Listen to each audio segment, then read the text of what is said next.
Holy bajingos, we did it! We're here on day 31 because it is the end of the month and the end of the Inktober challenge for this month. But we've still got one more drawing to go because we are on day 31 and the final day of Inktober. So guys, don't forget to leave me a like if you've enjoyed this series so far of Inktober. We are going to be going back into some more our VR artwork after this series is finished, but we've still got loads of stuff still to do today. I'm going to be drawing one more picture, and I'm only going to be using my pen ink here, which is Uniball. If you guys haven't been following all these 31 days, then definitely go and check out the playlist. But if you just want to have a quick sneak peek of what we've been doing so far, here is all days up until now. On day 1, we had the word ring, and you can see what I did there. And then on day I did mindless. Again, we're going to be going back into VR now after today. And then on day 3 was bait, and then day 4 was freeze. Let me know if you know what that reference is. Day 5 was build, and the Minecraft Halloween special where the zombies are being cured is now editing. It's just taking a while to export to the editor. Anyway, that's ready to go. On day 6, we did the word husky. Day 7, that was a bit of a mistake. Unfortunately, still can't watch that one. I still have to do a whole lot of editing, and it's a pain in the bloody ass. But it was enchanted, and I got the word wrong and thought it was enhanced, and I did, the Blade Runner. And day 8 was frail. It was a frail old woman. It's a little bit Halloweeny, but it wasn't quite ready. But there's a little witch there for you. On day 9, my favourite one I've done so far in this book, and it's the word was swing. Day 10, again, we did some patterns. Just want to chill back, didn't want to blow off the steam too quickly, as it was only day 10. And if you know what that pattern is on there, you should know because it's on Netflix. Otherwise, the next day was day 11, and that was snow. And day 12 was dragon. Again, one of my favorite drawings that I did. I really enjoyed drawing that and listening to the playlist in the background. We're going to be listening to another one in a moment, but I'll show you what that one is in a minute. Then on day 12, we got the word ash. And I did the last final scene to the God of War film game. If you haven't seen it, check it out. There is loads of the whole gameplay from start to finish and all the extras, and the Valkyrie Queen is dead on that game. So I've completely completed that game. So if you want to go check out the God of War playlist. Then we got into day 14, which was no, it wasn't. Day 4 was overgrown. I did a scene for Maleficent and the overgrown thorns that does happen. In day 15, we've got the word legend, and I did this here from the cover of I Am Legend. The DVD cover. Tried to put as much detail as possible, and I really, really enjoyed listening to that and carrying on with that one. And then we got to another DVD cover on day 16, which was wild, before the word wild, and that is the Wild Things. Then day 17, we got the word ornament. I didn't want to do a Christmas ornament, so I picked someone off my shelf, which is also an ornament, and that. Day 18 was Misfit, and this is the Beano version of Dennis the Menace, and not the American version. And then we get on to day 19. If you haven't been checking this out already, guys, definitely go and check in the playlist. That was one of my favorites to draw as well. I like doing that one. This one here was a lazy Sunday afternoon, and I drew the word was, and we got that one. I got that one drew in a quickly fashion, but I took my time a little bit because I wanted a bit of detail. Because the word was tread, we put all different treads of my my 2 favorite people, my son and my dog. And that's obviously me treading along with there. And then we've got day 20, day 21, and the word was treasure.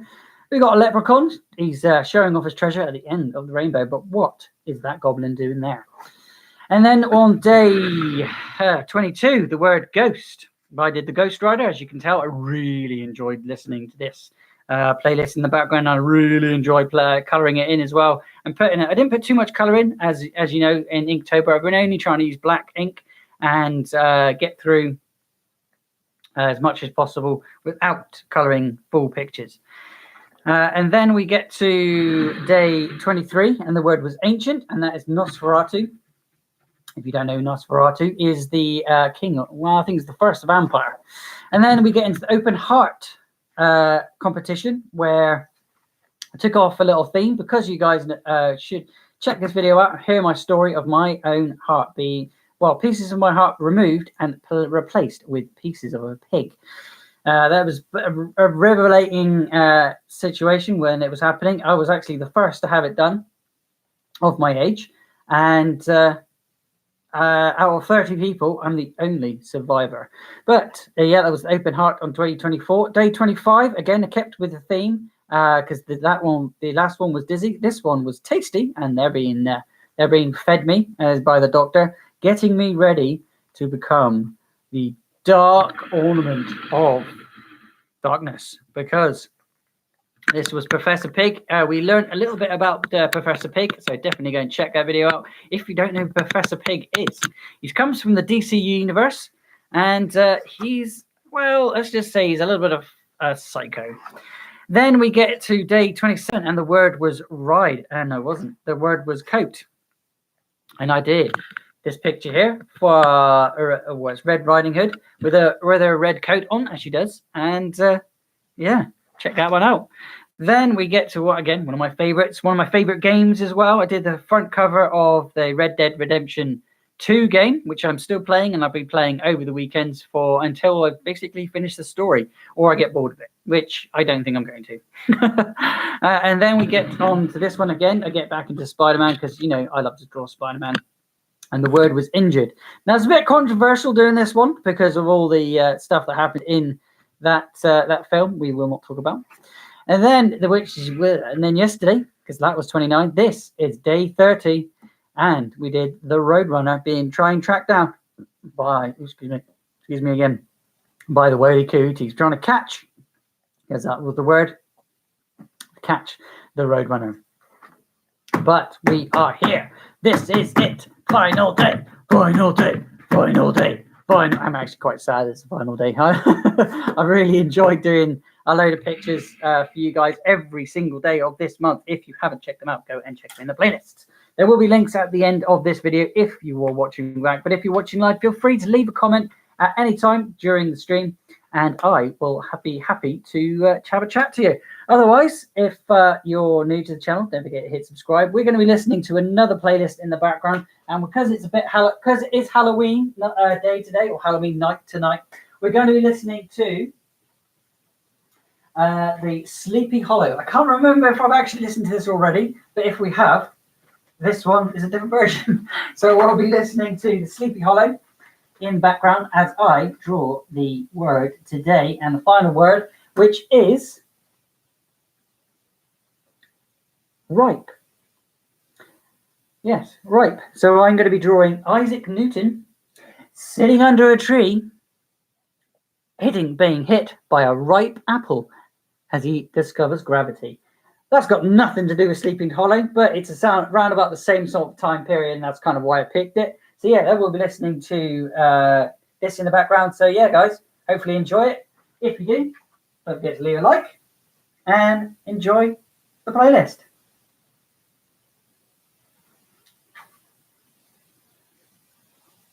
Work.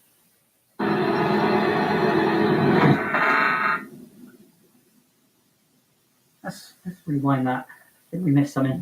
There we go. Chilling tales for dark nights.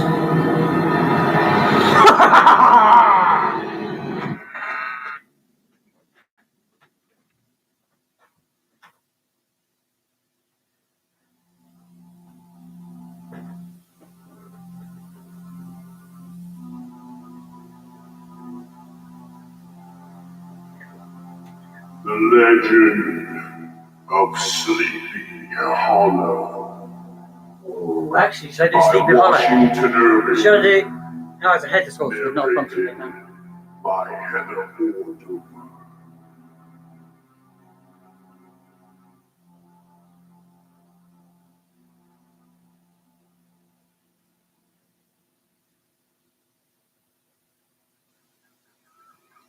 In the bosom of one of those spacious coves which indent the eastern shore of the Hudson, at that broad expansion of the river denominated by the ancient Dutch navigators the Tappan Zee, and where they always prudently shortened sail and implored the protection of St. Nicholas when they crossed, there lies a small market town. Okay, over on right. the port, I got my pen. Again, we're which going to by use some the is called Greensboro, uniball that I've been but using which is more all the way through. generally Wow, and not the same one because we're properly running out. by But the yeah, name we've got loads of different of pens, different Tarrytown. shading pens, different This pens, name was pens, given, pens, we are and told, in pens, former pens, pens, days pens, pens, by pens, the good housewives of pens. the adjacent country, from the inveterate Coffee, propensity of everybody. their husbands to linger about the village tavern on market days. Be that as it may, I do not vouch for the fact, but merely advert to it, for the sake of being precise and authentic. Not far from this village, perhaps about 2 miles, there is a little valley, or rather lap of land among high hills, which is one of the quietest places in the whole world. A small brook glides through it, with just murmur enough to lull one to repose, and the occasional whistle of a quail or tapping of a woodpecker is almost the only sound that ever breaks in upon the uniform tranquility. I recollect that when a stripling, my first exploit in squirrel shooting was in a grove of tall walnut trees that shades one side of the valley. I had wandered into it at noontime, when all nature is peculiarly quiet, Excuse me. and was startled by the roar of my own gun as it broke the Sabbath stillness around, and was prolonged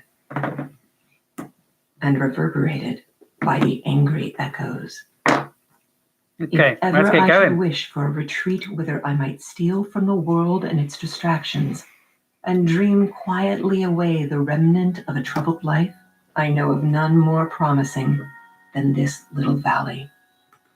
From the listless repose of the place, and the peculiar character of its inhabitants, who are descendants from the original Dutch settlers, this sequestered glen has long been known by the name of Sleepy Hollow, and its rustic lads are called the Sleepy Hollow Boys throughout all the neighboring country.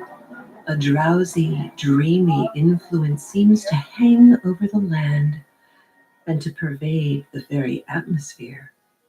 Some say that the place was bewitched by a high German doctor during the early days of the settlement.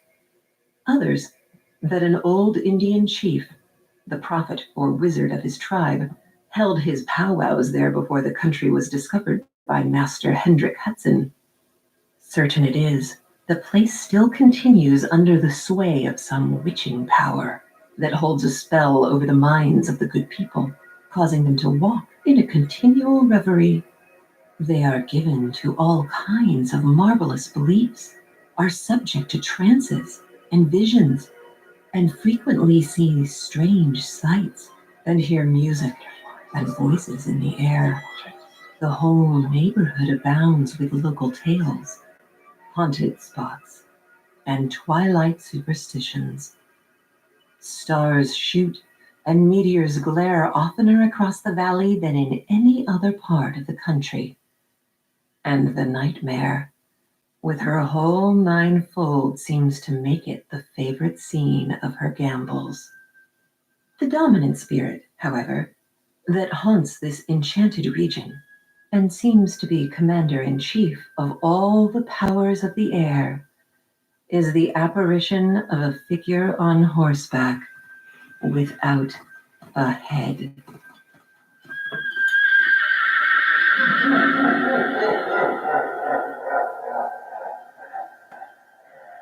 It is said by some to be the ghost of a Hessian trooper, whose head had been carried away by a cannonball in some nameless battle during the Revolutionary War, and who is ever and anon seen by the country folk hurrying along in the gloom of night as if on the wings of the wind. His haunts are not confined to the valley, but extend at times to the adjacent roads, and especially to the vicinity of a church at no great distance. Indeed, Certain of the most authentic historians of these parts, who have been careful in collecting and collating the floating facts concerning the spectre, allege that the body of the trooper, having been buried in the churchyard, the ghost rides forth to the scene of battle in a nightly quest of its head, and that the rushing speed with which he sometimes passes along the hollow like a midnight blast is owing to his being belated and in a hurry to get back to the churchyard before daybreak.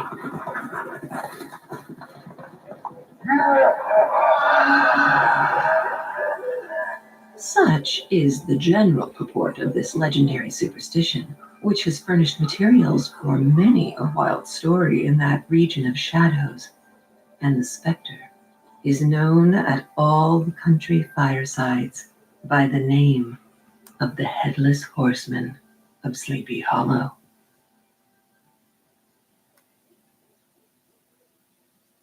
It is remarkable that the visionary propensity I have mentioned is not confined to the native inhabitants of the valley, but is unconsciously imbibed by everyone who resides there for a time.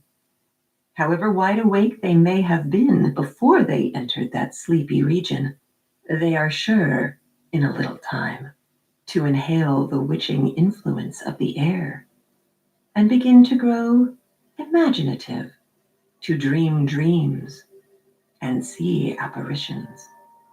I mention this peaceful spot with all possible laud, for it is in such little retired Dutch valleys found here and there embosomed in the great state of New York that population, manners, and customs remain fixed, while the great torrent of migration and improvement, which is making such incessant changes in other parts of this restless country, sweeps by them unobserved.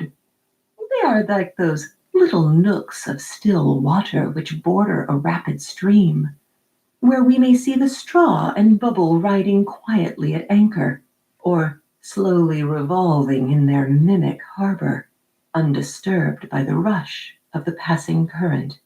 Though many years have elapsed since I trod the drowsy shades of Sleepy Hollow, yet I question whether I should not still find the same trees and the same families vegetating in its sheltered bosom.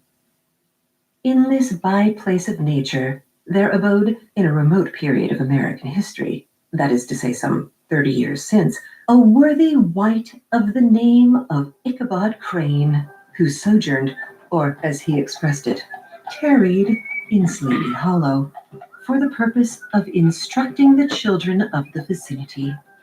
He was a native of Connecticut, a state which supplies the Union with pioneers for the mine, as well as for the forest, and sends forth yearly its legions of frontier woodsmen and country schoolmasters. The cognomen of Crane was not inapplicable to his person. He was tall, but exceedingly lank, with narrow shoulders, long arms and legs, hands that dangled a mile out of his sleeves, feet that might have served for shovels, and his whole frame most loosely hung together. His head was small and flat at top, with huge ears, large green glassy eyes, and a long snipe nose, so that it looked like a weathercock perched upon his spindle neck to tell which way the wind blew. To see him striding along the profile of a hill on a windy day, with his clothes bagging and fluttering about him, one might have mistaken him for the genius of famine descending upon the earth, or some scarecrow eloped from a cornfield.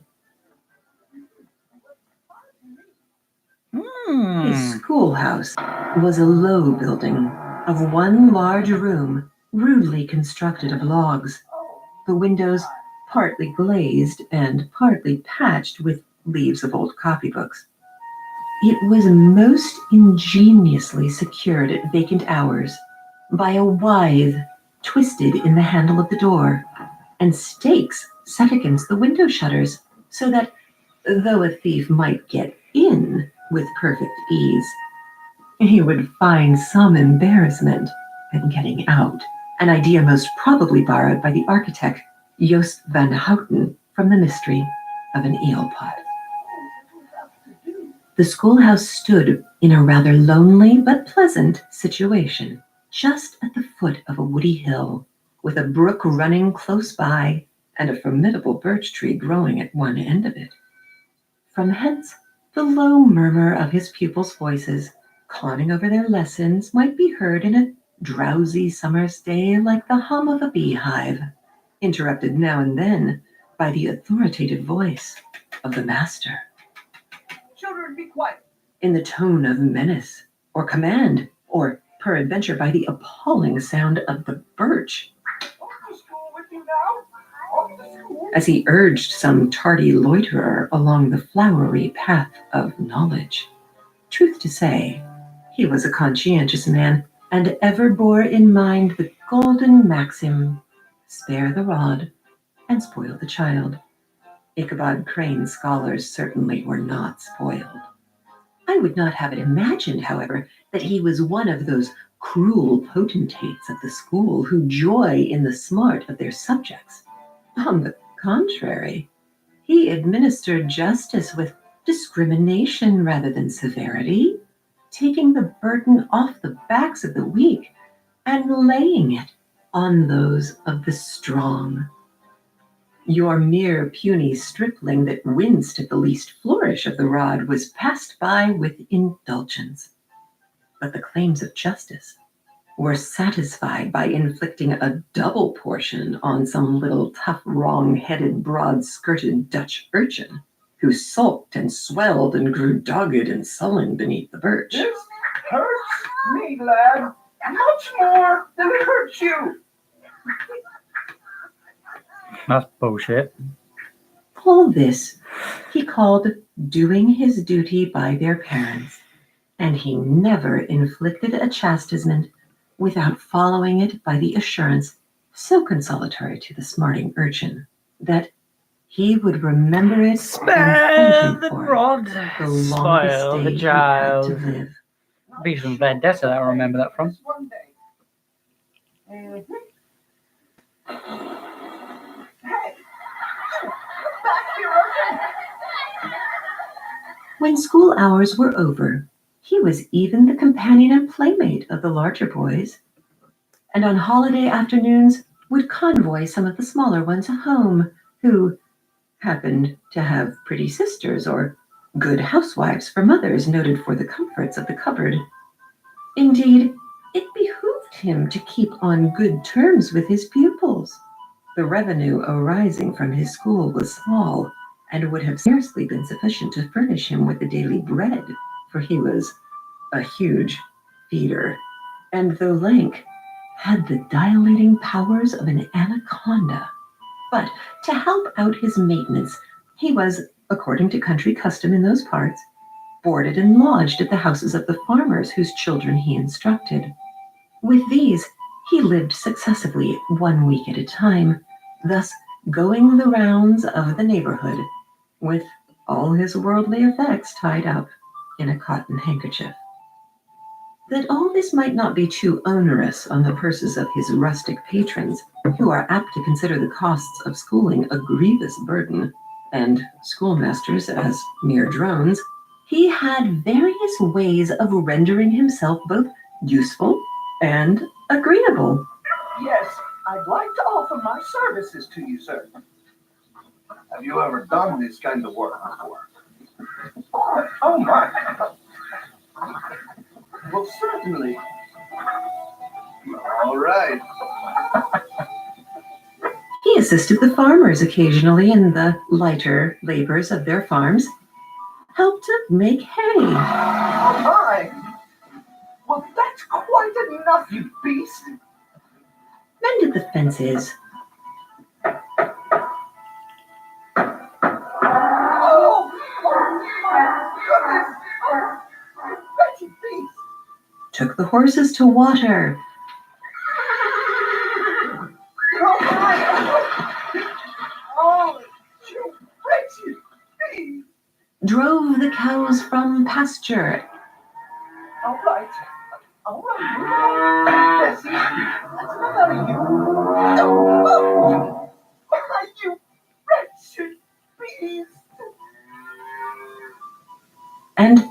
cut wood for the winter fire. Dear me. He laid aside, too, all the dominant dignity and absolute sway with which he lorded it in his little empire, the school, and became wonderfully gentle and ingratiating. Ladies, He found favor in the eyes of the mothers by petting the children. oh, that's quite all right, lad. You'll be okay. Particularly the youngest, and like the lion bold which whilom so magnanimously the lamb did hold, he would sit with the child on one knee and rock a cradle with his foot for whole hours together. In addition to his other vocations, he was the singing master of the neighborhood, and picked up many bright shillings by instructing the young folks in psalmody. It was a matter of no little vanity to him on Sundays to take his station in front of the church gallery with a band of chosen singers, where in his own mind he completely carried away the palm from the parson.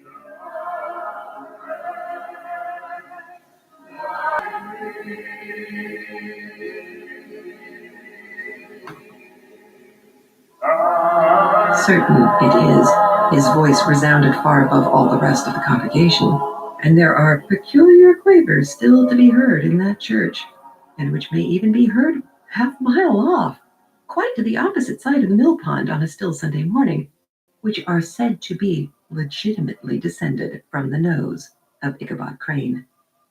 Thus, by divers little makeshifts in that ingenious way which is commonly denominated by hook and by crook, the worthy By hook and got on crook.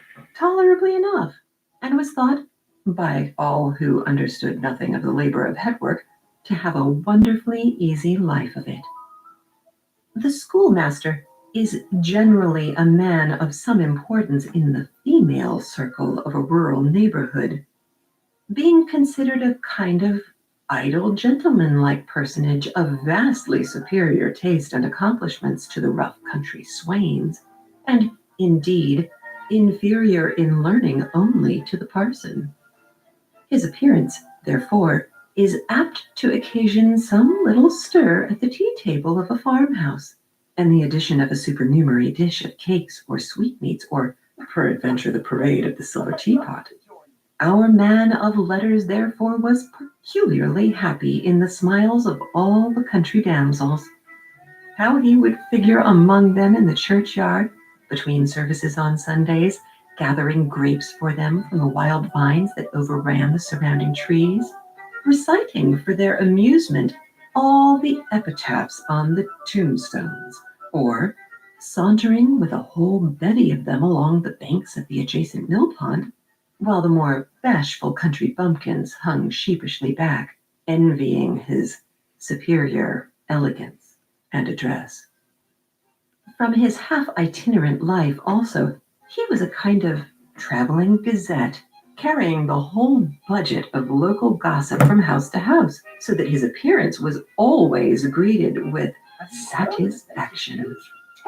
He was, moreover, esteemed by the women as a man of great erudition, for he had read several books quite through, and was a perfect master of Cotton Mather's History of New England Witchcraft, in which, by the way, he most firmly and potently believed.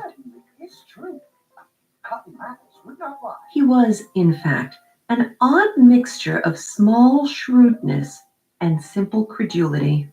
His appetite for the marvelous and his powers of digesting it were equally extraordinary, and both had been increased by his residence in this spellbound region.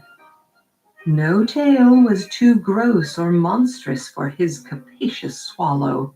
It was often his delight, after his school was dismissed in the afternoon, to stretch himself on the rich bed of clover bordering the little brook that whimpered by his schoolhouse, and there con over old Mather's direful tales until the gathering dusk of evening made the printed page a mere mist before his eyes.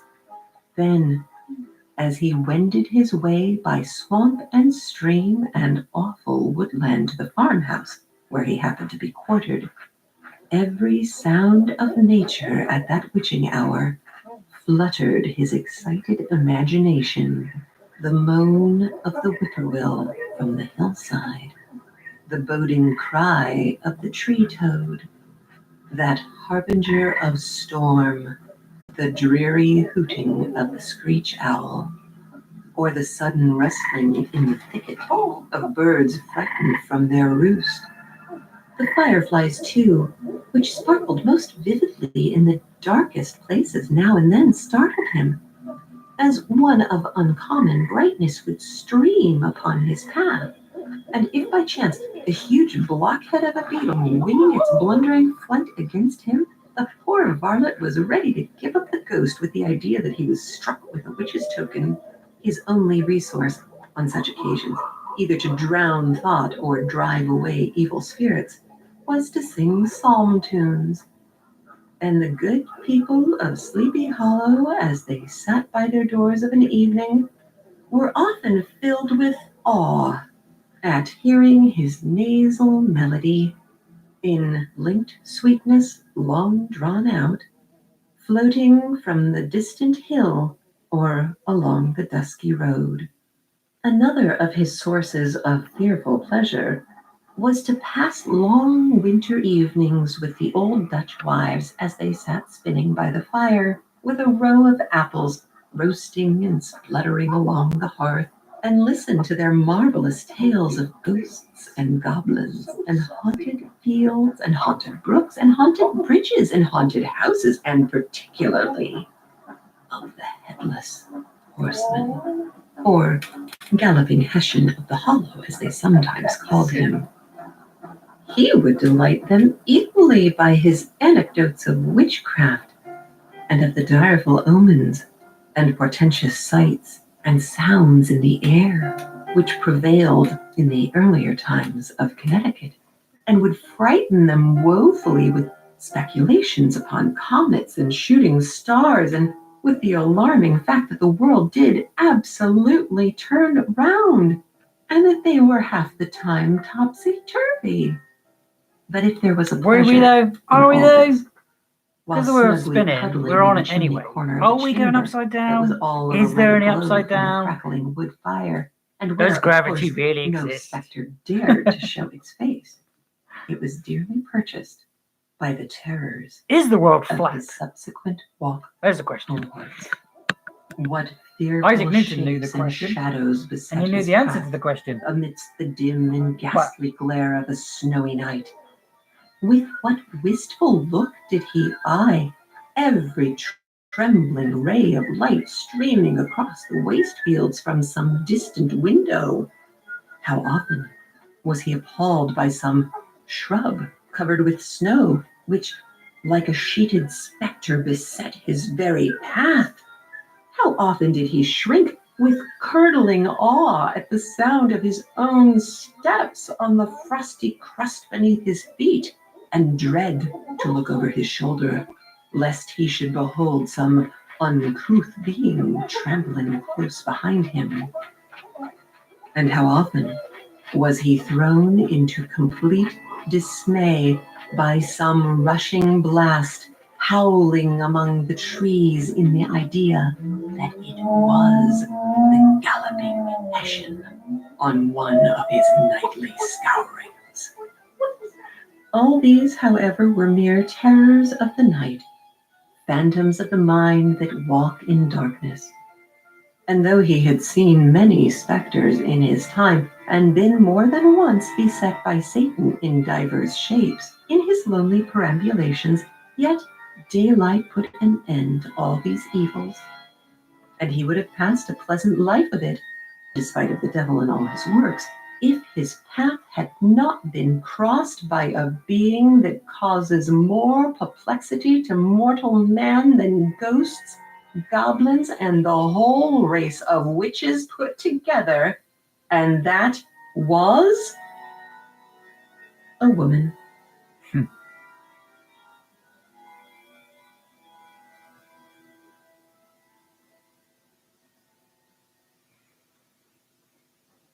Among the musical disciples who assembled one evening in each week to receive his instructions in psalmody was Katrina Van Tassel, Well, hello, Lady Van Tassel. the daughter and only child of a substantial Dutch farmer.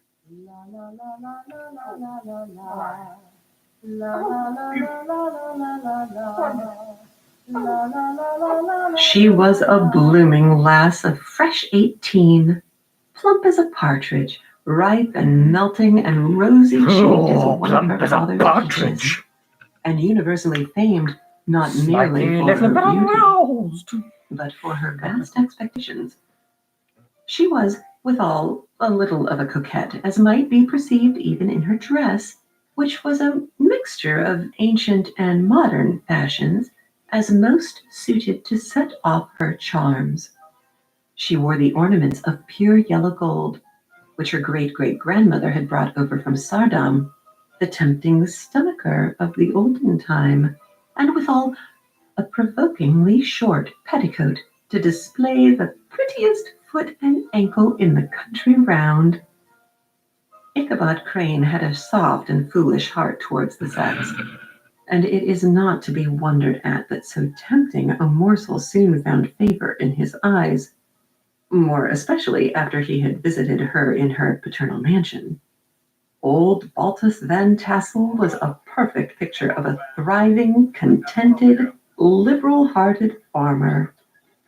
He seldom, it is true, sent either his eyes or his thoughts beyond the boundaries of his own farm, but within those, everything was snug, happy, and well-conditioned. He was satisfied with his wealth, but not proud of it, and piqued himself upon the hearty abundance rather than the style in which he lived. Holy shit. His I've done a picture in stronghold was 37 situated minutes. on the banks of the Hudson, Oh my in god. one of those green, I'm done. sheltered, fertile nooks in which the Dutch farmers were 37 so fond minutes. of nestling. And A 20, great 27 elm minutes, tree 37 minutes and spread 30 its broad seconds was branches what I looked at. over it, at the foot of which That- bubbled up a spring of I can't the see anything else softest and needed for this picture, sweetest guys. water in a little well formed of a barrel, Without putting like silly details and in there. then stole spark. Without putting silly details in there, I think that is the final and last page of Inktober. I have quite a few pages left to this book, so don't forget to keep tuning in. I'll be doing every Monday, Tuesday, and Wednesday will be my artwork pages, where I'll be doing some artwork on paper. Well, like I said, guys, I will be going back to VR now. Won't be VR every single day because I don't think my brain could handle that.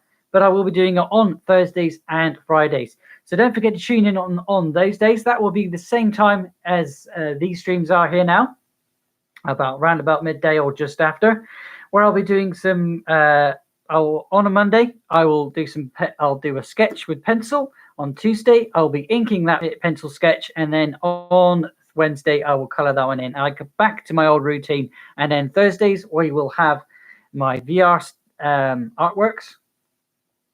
And if we don't finish that artwork on Thursday, then I will do it again on Friday. But we've got some more. We probably won't be having as much artwork over the weekends because I want my weekends back. So yeah, I'll still be uploading as I always do, guys. Don't forget, I'll be uploading the Halloween special from my Minecraft streams where we cured some zombies, and there might be a link at the end of this, depends if it's uploaded in time. But if not, it will be in the Creation Station playlist, along with a lot of these pictures from Inktober. Otherwise, thank you very much for tuning in on every single day of Inktober. Again, guys, this is the word and the final word on the 31st day of All Hallows Eve. And the word was right. Hopefully you've enjoyed it. I don't need to shade this, I don't think. But otherwise, guys, thank you very much for watching all the way through. Hopefully you have enjoyed it. Don't forget to leave me a like, hit the links that will appear, and I will see you in the next one. keep tuned if you would like some more stuff or consider artwork by me, because